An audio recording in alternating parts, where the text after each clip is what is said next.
এই রসুনটা লাগাতে হয় যখন ধান শুকিয়ে যায়, যখন পানি শুকিয়ে যায়, ক্ষেতটা ভিজা থাকে, সেখানে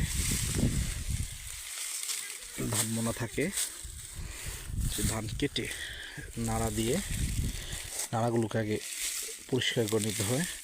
এরপরে বিভিন্ন ওষুধ ভিটামিন প্রয়োগ করে তারপরে রসুনটা যখন কোয়া থাকে সেই কোয়াগুলোরে খুলে নিয়ে ভালো মানের কোষগুলো বা কোয়াগুলোকে এই জমিনে পুঁতে রাখা হয়, নাড়াটাকে পরিষ্কার করে এরপর নাড়া দিয়ে ডেকে রাখা হয়। তারপর কয়েক মাস পরে যে রসুন চলে আসছে, এখন গাছ কিন্তু এখন তাজা নেই, গাছ থাকে এরকম পাতা থাকে তাজা, কিন্তু এখন মরে গিয়েছে।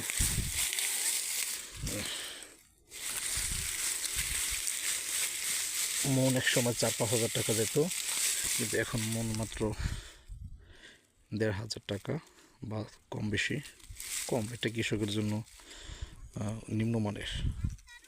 রসুনের দাম বৃদ্ধি হলে কৃষকের মুখে হাসি ফোটে।